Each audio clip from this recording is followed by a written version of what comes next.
O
Ferenczi como pensador político, novas formas de democratização.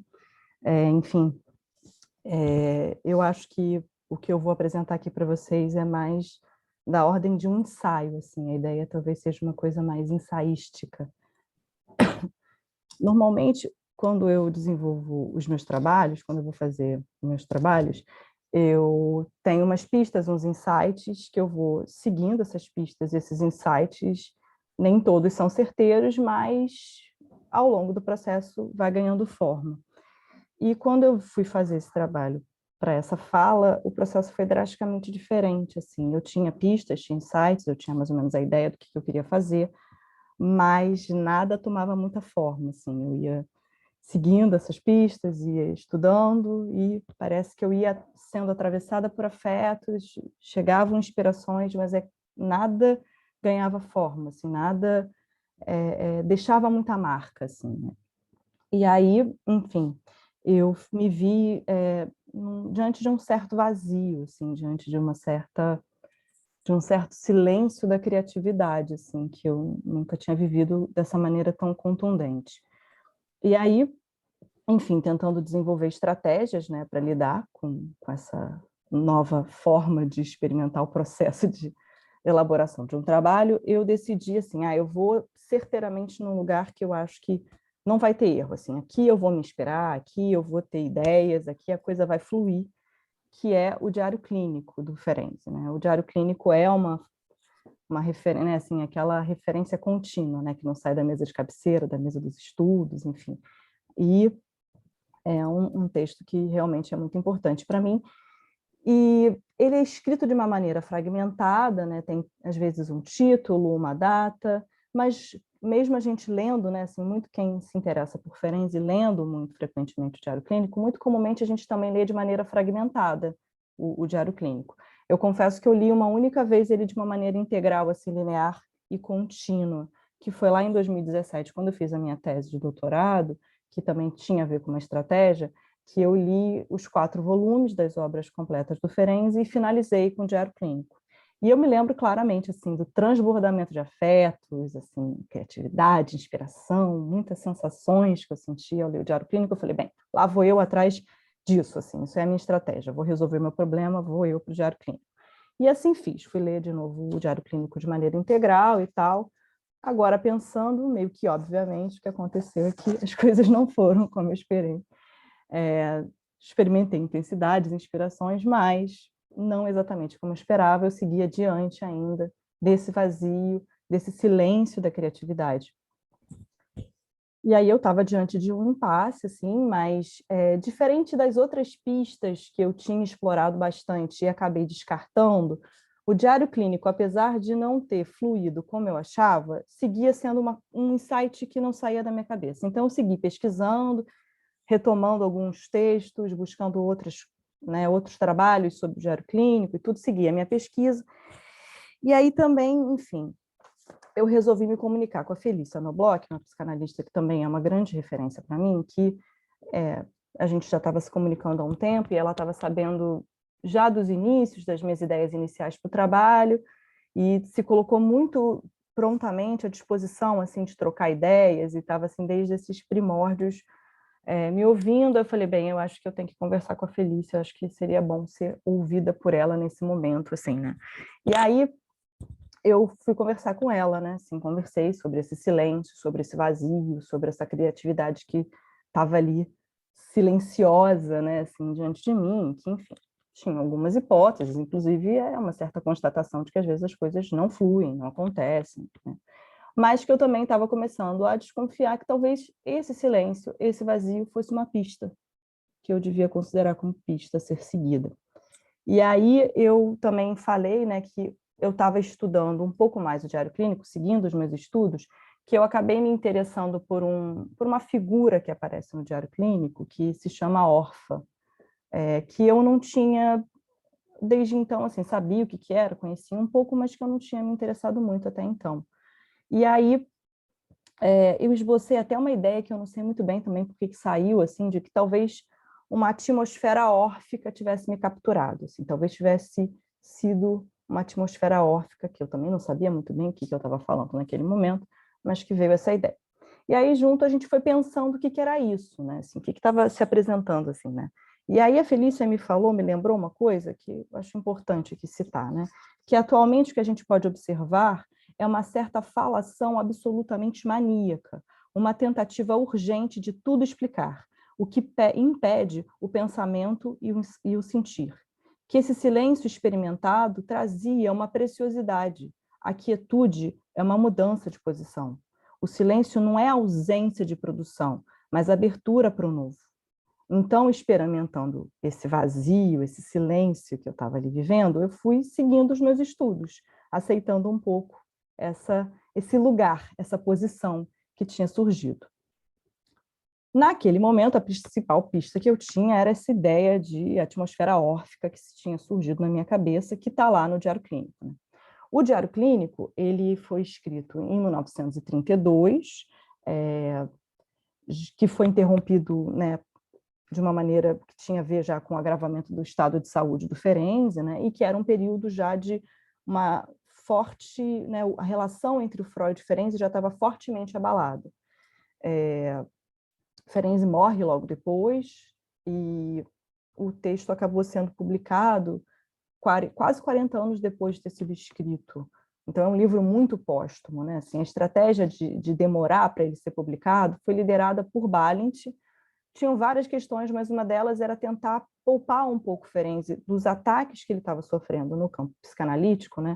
Nesse final da vida, que a sanidade dele tinha sido colocada em questão, o final da obra dele estava, né, assim, tinha sido posta, né, assim, numa condição de uma certa deslegitimação, não valorização do que ele tinha escrito. Então, a tentativa de esperar esse tempo é que pudesse abrandar um pouco esses ataques sofridos, né, por Ferenczi, pelo campo psicanalítico, que o diário clínico pudesse ser recebido num outro contexto, que ele pudesse ser lido um pouco mais, de uma maneira um pouco mais abrandada, né, desse campo de conflito. Mas fato é que, mesmo 40 anos depois, o texto seguiu num certo ostracismo, né, assim, e ainda se apresenta para a gente como, né, uma obra muito a ser desbravada, né. Aí eu estava, né, assim, explorando o diário clínico, né, que é um lugar onde a gente tem apresentadas as ideias e as técnicas do final da vida do Ferenczi, como o relaxamento, né, o catarse, e a sua mais ousada experiência clínica, que é a análise mútua. O diário clínico ele tem uma estrutura muito peculiar, o que inicialmente pode ser visto como uma dificuldade para a gente acompanhar o pensamento do Ferenczi. Contudo, essa estrutura peculiar, ela aparentemente é desestruturada, mas ela tem uma possibilidade também da gente se despir de uma certa mediação formal que muitos textos possuem. Determinados artifícios de escrita, introduzir o tema, desenvolver o tema, é como se autor e escritor ficassem muito bem demarcados, né? Assim, o autor escrevendo para o seu leitor, o leitor recebendo aquela escrita, e esses lugares muito bem delimitados. No caso do diário clínico, que tem uma escrita muito despida desses recursos, então, assim, leitor e escritor acabam se tornando assim, parceiros na construção do pensamento. O Ferenczi fala da experiência clínica, da teoria, das experiências dele pessoais, como paciente, discípulo, parceiro do Freud, o estado de agravamento de saúde dele, tudo de uma maneira muito misturada dentro de um mesmo vocabulário. Assim, são fronteiras diluídas. Assim, é um texto vivo. É como se Ferenczi estivesse convidando os seus leitores a se tornarem parte do próprio texto. As vivências subjetivas que emanam do que é lido são parte integrante do diário clínico. E dentro desse universo do diário clínico, o que é que eu vou tentar fazer aqui uma coisa diferente, que é falar dessa ousada experiência clínica dele, que é a análise mútua, mas não através dos relatos clínicos, mas a partir da própria experiência do Ferenczi, do que ele experimenta na análise mútua, né? Assim, tentar esse caminho foi a forma que eu encontrei para tentar forjar, para tentar explorar essa ideia que me surgiu de atmosfera órfica, que foi o que eu achei que tinha me capturado ali naquele silêncio. Como eu mencionei, essa foi uma pista um pouco árida, um pouco assim, né, complexa que eu tinha, e que foi ela que eu comecei a poder ter alguma chance de desbravar aqui meu trabalho, e é nesse caminho aqui que eu vou caminhar com vocês. A análise mútua é uma ferramenta extremamente experimental, que não pôde passar por depurações, já que ela foi desenvolvida no final da vida do Ferenczi. Realmente, a gente não sabe como ele teria manejado esse dispositivo se tivesse vivido mais tempo, já que desde sempre ele reconhece que tinham grandes impasses e problemas nessa técnica. Deixar-se analisar por seus pacientes era se expor de uma maneira muito profunda, e algumas vezes até mesmo constrangedora. Mas é inevitável a gente reconhecer também que, nesse experimento, a sua disponibilidade para se colocar num plano de construção junto com o paciente, abrindo-se para um plano de experimentação que vai além da cura pela palavra, que é uma maneira mais tradicional da gente pensar a psicanálise, acabava se tornando uma tentativa de cura pela relação. Aqui, citando um pouco umas passagens do Diário Clínico, o Ferenczi fala que a análise mútua seria uma extensão do relaxamento também ao analista, uma possibilidade de diálogo dos inconscientes e uma capacidade de se reduzir ao grau de criança, abandonar toda a técnica e mostrar-se sem disfarces, tal como se exige do paciente. E é na experiência da análise mútua que o Ferenczi vai apresentar para a gente essa figura de órfã que tinha me despertado interesse, né, que eu não conhecia muito, e que aí, na verdade, esse elemento órfã, o que me guiou nas investigações foi um elemento mais imaginativo, foi mais um campo da imaginação que brotou. Órfã é feminino de Orfeu, né, que é um ser mitológico da mitologia grega, que tem como principal mito, né, o mito de Orfeu e Eurídice, que por acaso é um mito que eu tive uma certa familiaridade no meu ambiente familiar desde pequena.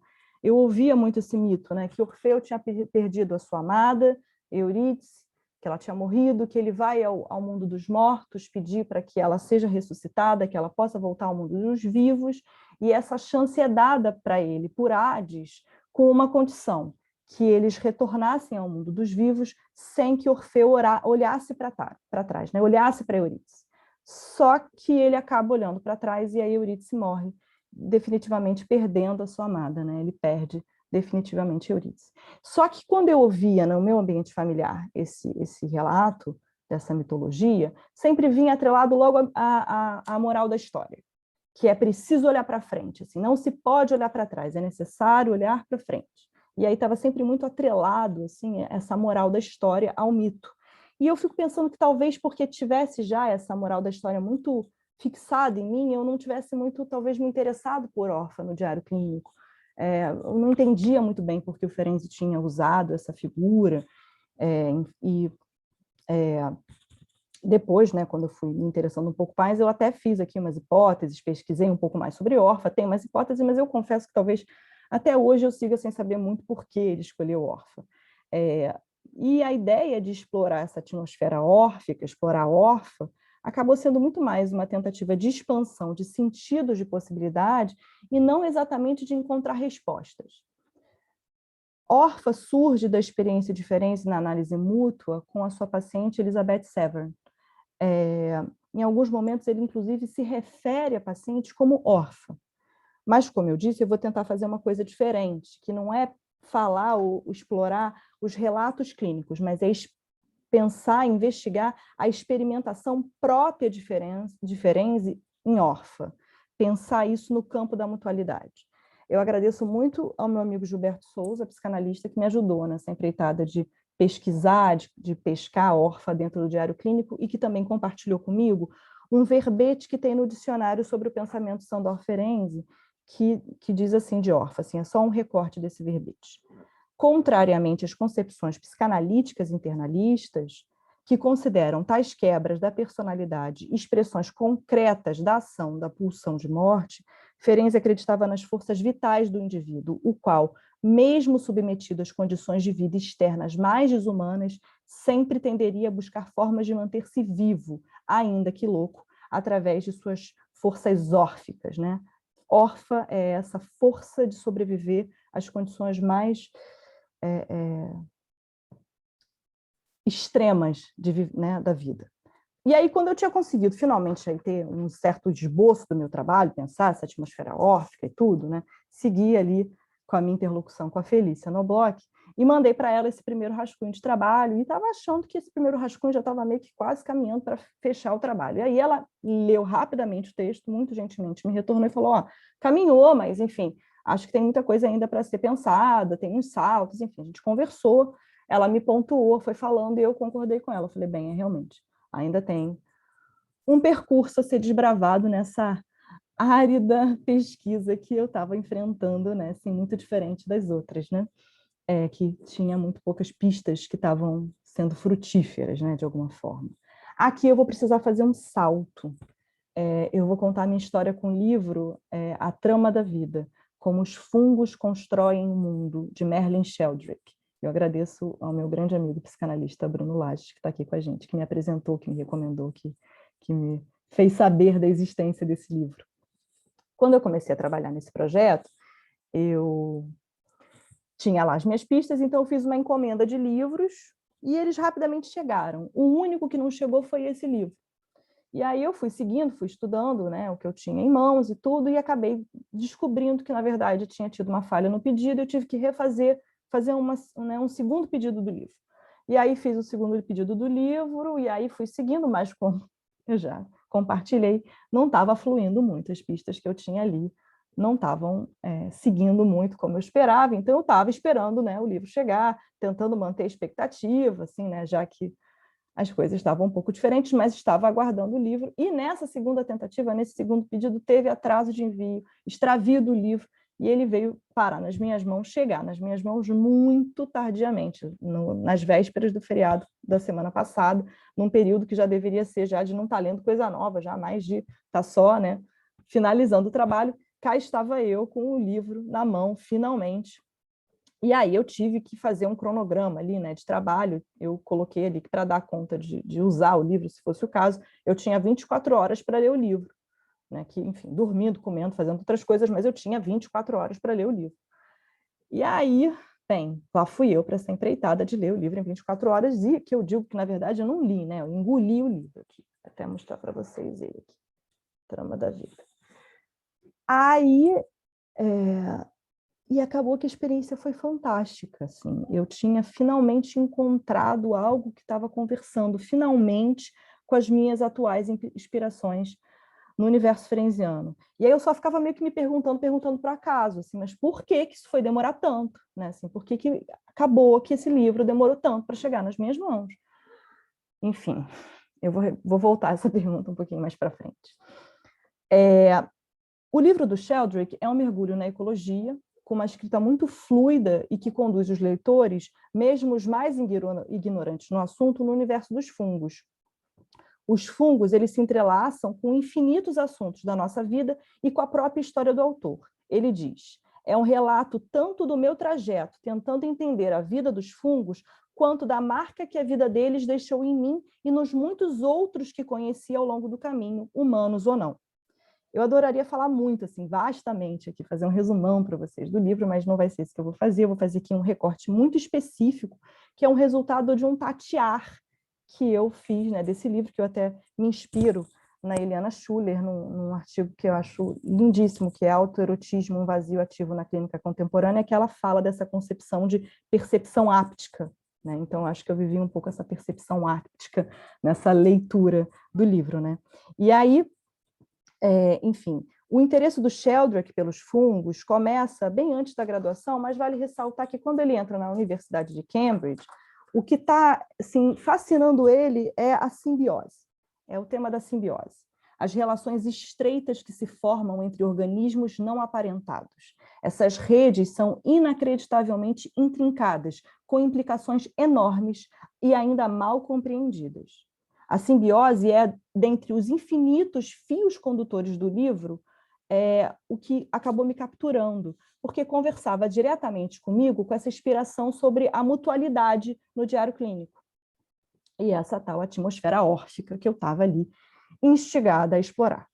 Aí, né, nas minhas conversas com a Felícia, eu tinha mandado para ela um vídeo de uma conferência que eu tinha participado, que eu falava dos afetos na pandemia, dos fenômenos transitórios no Ferenczi, né, dos sintomas transitórios no Ferenczi, e que eu usava o Paul Preciado como uma costura disso tudo, né? E aí ela me fala assim, né, é o efeito Ferenczi. Não é estar com Ferenczi somente, mas é ser contaminado por uma atmosfera ferenziana. Ferenczi nos causa um efeito. Ele é um autor que ganha vida diante de outras formas de pensar, assim como outras formas de pensar ganham vida com ele. Eu acho que foi crucial pensar isso com a Felícia, porque pensar essa costura que eu tinha feito lá entre o Preciado e o Ferenczi tinha aberto caminho assim para um novo encontro que era o do Ferenczi com os fungos e com Merlin Sheldrake.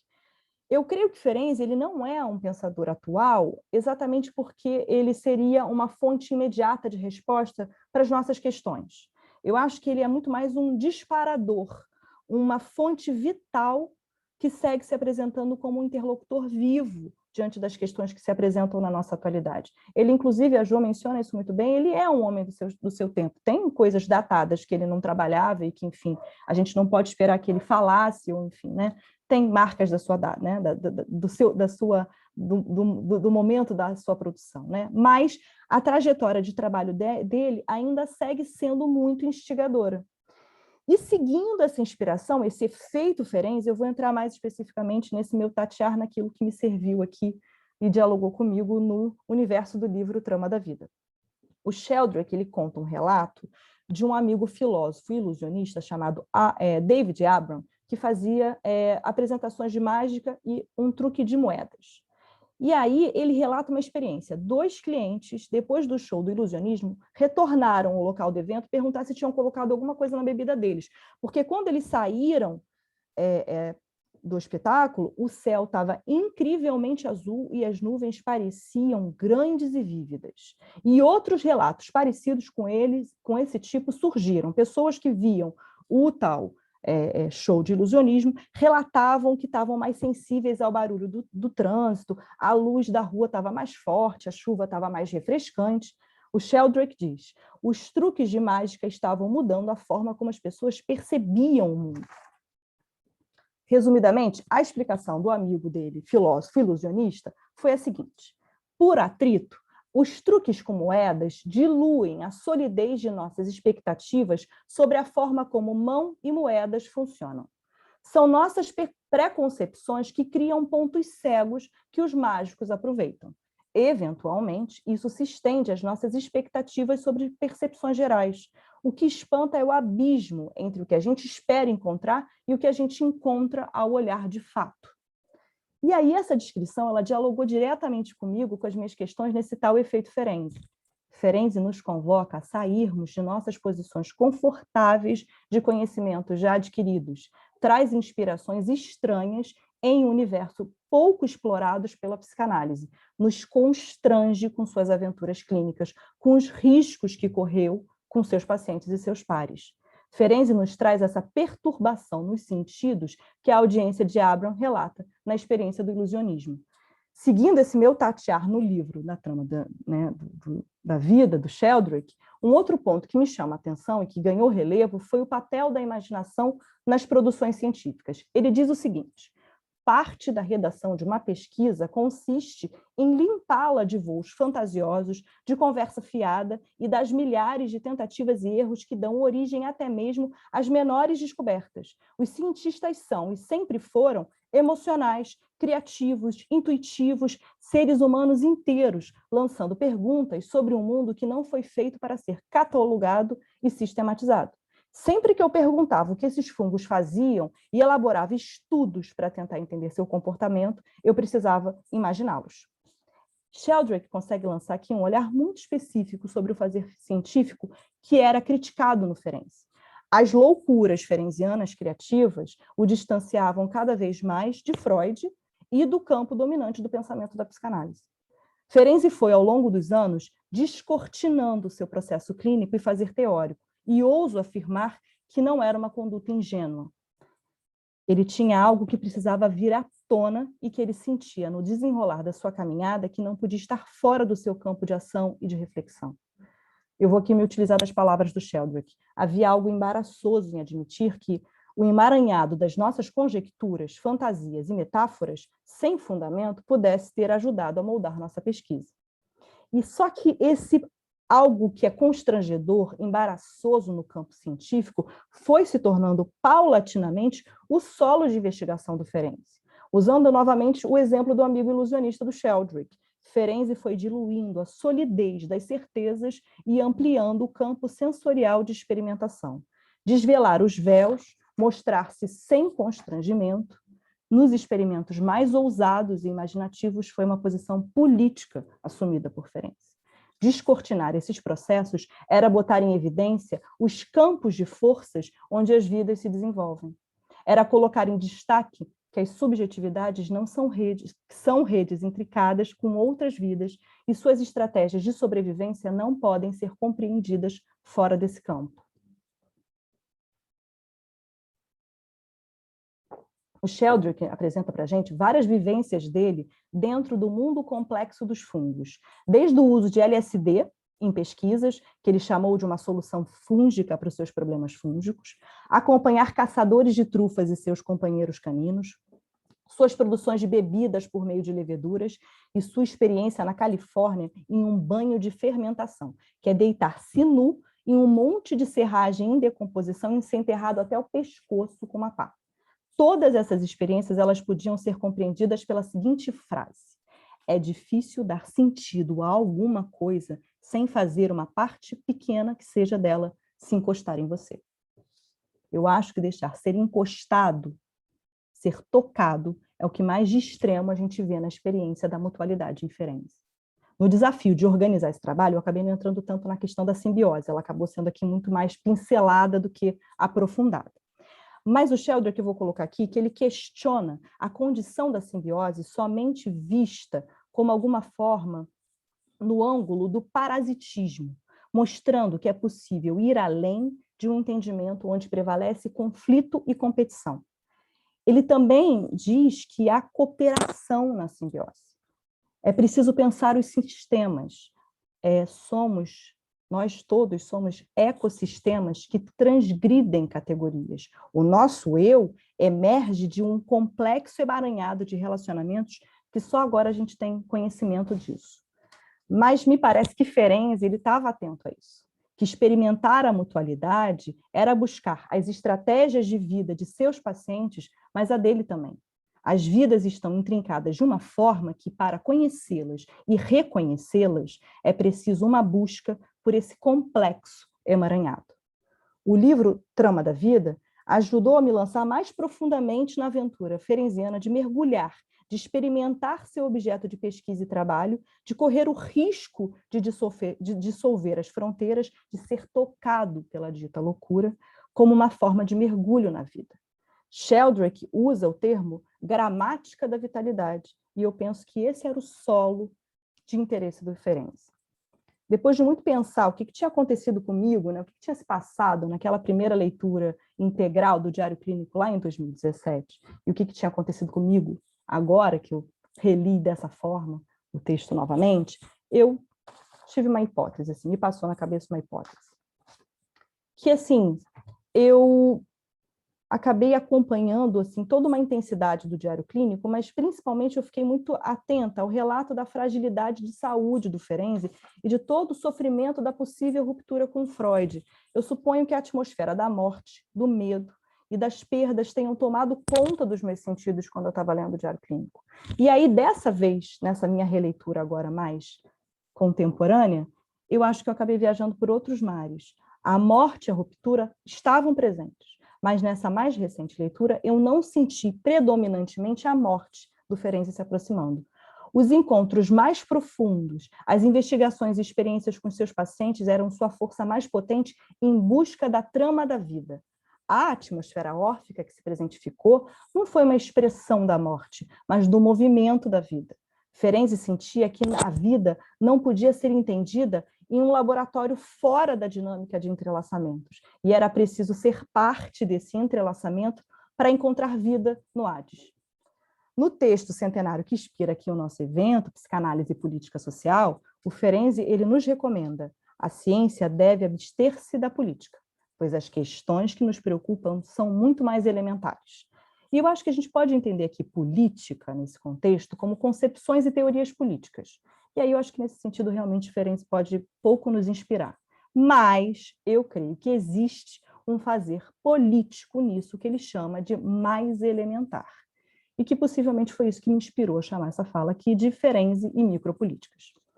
E aí, voltando ali para aquela minha pergunta, né, ao acaso, por que eu tinha demorado tanto para conhecer o livro, A Trama da Vida, entrar em contato com esse livro, eu também pensei que talvez tenha sido uma ajuda. Eu acho que isso acabou sendo uma ajuda do acaso, porque permitiu o silêncio, o vazio, a abertura para novos questionamentos. Trouxe desconforto, uma certa amarra se desfez, pois é preciso ter coragem para a gente enfrentar um caminho sem traços que guiam o percurso. No espaço que se abriu, eu pude entrar em contato com a obra do Ferenczi numa outra posição, com um outro olhar. Eu fui obrigada, inclusive, a cunhar, inventar, sair, me inspirar numa certa ideia de atmosfera órfica, que eu acho que o movimento aqui não foi exatamente a intenção de tentar compreendê-la ou defini-la, mas usá-la como campo de experimentação e de imaginação. Transitar num lugar de desconforto, num campo desconhecido, onde a força imaginativa precisou ser acionada. Uma força para buscar o mais profundo do fazer político em Ferenczi, que até hoje nos perturba, confunde e provoca interlocuções com o futuro que clama por abertura de sentidos e experimentações. Ferenczi nos convoca a termos coragem, a sermos desbravadores do que está por vir, de suportarmos que nem sempre teremos respostas, mas que perguntas e inquietações não deixem de brotar da nossa clínica em busca da gramática da vitalidade. Que o silêncio não seja sentido como paralisia e a urgência por respostas não limite nossos campos de percepção e interação. Que ousemos olhar para o céu como se fosse a primeira vez. Na esfera das micropolíticas habita o pulsar da vida, e é nesse pulsar que a gente pode imaginar um campo da política que seja outro, que não o da demarcação das fronteiras da soberania, ou da divisão das vidas que são passíveis ou não de luto, me inspirando aqui em Butler. Construir uma razão sensível, capaz de sintonizar as correntes de desejo que atravessam a sociedade. Isso aqui, essa frase é uma citação do Amador Fernandes Savater, que foi o entrevistador do Franco Berardi, do Bifo, que foi a entrevista que a Ju até já mencionou aqui para a gente. E aí, quando eu mergulhei no livro A Trama da Vida, uma coisa que me passou a cabeça, que eu lembrei em vários momentos, foi de Richard Hort, um filósofo neopragmático americano que eu estudei por alguns anos. Ele tem um texto lindo chamado Trotsky e as Orquídeas Selvagens. um relato autobiográfico sobre como ele experimentou o desafio de ter, quando jovem, um profundo interesse pelas orquídeas selvagens localizadas nas montanhas da região noroeste de Nova Jersey. Ele sabia tudo a respeito delas, onde elas cresciam, seus nomes, época de floração, nome em latim e um monte de coisas. As orquídeas suscitavam nele uma grande atenção e desejo de conhecê-las profundamente. Algo fazia crer na extrema importância dessas flores. No entanto, esse interesse era socialmente inútil, nada tinha a ver com justiça social, nem tinha caráter político ou transformador. E ele, sendo de uma família de ativistas políticos, esse universo das orquídeas selvagens era um contrassenso com o que ele entendia de ser mais importante na vida. Esse paradoxo, inclusive, é o que move as primeiras buscas dele no campo da filosofia, seus estudos na filosofia. Ele gostaria de encontrar alguma forma de conciliar Trotsky e as orquídeas selvagens. Só que aí, ao longo das empreitadas filosóficas dele, ele acaba se confrontando com o fato de que ele não encontra um caminho que fosse satisfatório para ele para resolver essa questão. E aí surgem os seus primeiros insights sobre filosofia política neopragmática. E o caminho que se desdobra é de uma concepção filosófica que distingue a esfera privada da esfera pública. Ele acaba se conformando com o fato de que as orquídeas selvagens realmente nada tinham a ver com justiça social. Eram seus interesses privados que não poderiam trazer respostas para suas questões públicas. Eu não vou poder entrar tanto nos meandros dessas questões que ele desenvolve, que são muito interessantes no artigo, mas o que eu queria destacar é que em vários momentos da minha leitura da Trama da Vida, eu fiquei pensando como talvez as orquídeas selvagens, de fato, pudessem ser uma inspiração para a justiça social e outras questões políticas que eram tão caras a Hort. Que essa sua solução em separar os mundos foi ainda um aprisionamento de determinações de onde os nossos olhares podem ir na busca de novos horizontes. Sheldrake, na Trama da Vida, guia a gente no mundo dos fungos, entrelaçando diversas questões que às vezes chega a ser inacreditável o que ele faz. O que é marcante é o impacto de acompanhar um estudo sobre fungos que conduz às mais complexas reflexões políticas, filosóficas, subjetivas. E quando eu penso lá em Trotsky, as orquídeas selvagens, eu penso que Hort, talvez, se ele tivesse vivo hoje, com todo o brilhantismo que ele tinha e a abertura para o novo, talvez ele tivesse interlocutores que o fizessem suportar, permanecer na inquietação daquilo que ele sentia como uma conexão entre mundos aparentemente impossível de ser pensado. E acho que é isso que também Ferenczi sempre instiga a gente, a experimentar o experimental, citando aqui o poeta Wallis Salomão. Penso que Ferenczi nos ensina que não tem campo clínico fora do fazer político, que os corpos são políticos, que o nosso fazer clínico sempre tem um viés.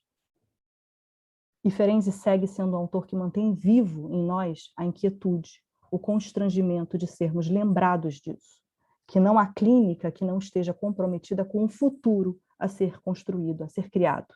E que isso significa nos confrontarmos com a complexidade das nossas existências e dos nossos pacientes. Que é preciso suportar o vazio desse processo, que não basta a gente ter respostas. É preciso encontrarmos em nós a coragem de nos debruçarmos em produções de criaturas híbridas, belas e patéticas, como nos recomendam Leonardo Câmara e Regina Herzog, do lindo artigo deles, um imaginário prefácio, um prefácio imaginário para Thalassa. E eu fecho aqui a minha fala com duas breves citações do Paul Preciado no seu livro Um Apartamento em Urano, que é a seguinte: o antigo regime político, sexual, ecológico criminaliza todas as práticas da travessia, mas a cada vez que a travessia é possível, o mapa de uma nova sociedade começa a ser desenhado, com novas formas de produção e reprodução de vida. Nosso grito é uma demanda epistemológica. Precisamos de um novo modelo de inteligibilidade, uma nova cartografia do ser vivo. E essa demanda de uma nova cartografia do ser vivo, eu acho que era algo que pungia em Ferenczi e que segue dialogando com as mais importantes convocações políticas dos nossos tempos.